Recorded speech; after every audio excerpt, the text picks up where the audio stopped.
Martha McGuffey's life. It starts in her early childhood, and it talks about all the struggles that she faced growing up, and the fact that she wanted to be a doctor at a time when women were not even having careers out of the home. Dr. McGuffey was born in 1924, so that was a long time ago. Women just were not looking for careers like that. And so it talks of her struggles and her overcoming the adversity in following her dream. And then it moves on to talking about her family life and some tragedies that she faced during the part of her life where she was raising her children, and how she turned something fairly tragic into a positive thing by starting an organization called S.H.A.R.E, which helps thousands of orphans in Kenya.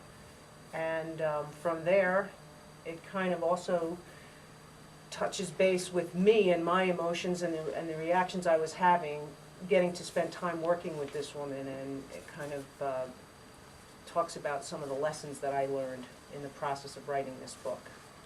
Yes. So what inspired you to do the book about? I guess it's kind of, you already said, but... Well, actually, what ended up happening, when I was back in high school and your age, I had dreams of wanting to be a photojournalist. I had started working as a photographer while I was in high school with an uncle who was in the business. And I really had in the back of my mind that I either wanted to write or be a photojournalist. And I never really believed I could, so I never went after those goals. I stayed with photography, but shooting weddings, portraits, and that type of work.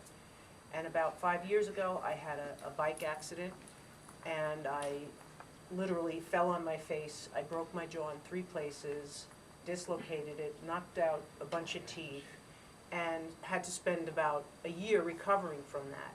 But during the time when my mouth was wired shut for 2 months, I was spending a lot of time alone in my house with my television on, and it was during the whole crazy Britney Spears, Paris Hilton, Anna Nicole Smith insanity that was going on in the media. All the tabloids. All the tabloid garbage that we end up having shoved down our throats. Yeah.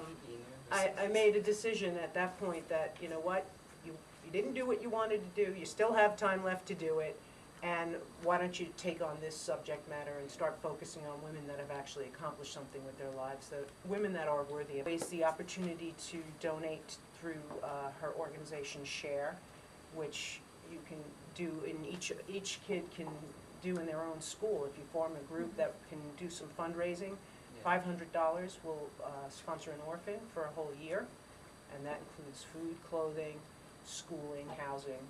So that's a lot. That's a lot. Because even a little makes a lot. Like if everyone put towards That's right. a little bit. About your orphan. Oh yes, I have an orphan that I sponsored through S.H.A.R.E, and I brought a letter that she sent to me, and I'd like to just read you a little piece of it, just to show how important it is that we, you know, get involved with these kids, or anybody. Any way you can reach out and touch another life. It's Lizzie. I'm 12 years old. I'm in class at Gingo Primary School.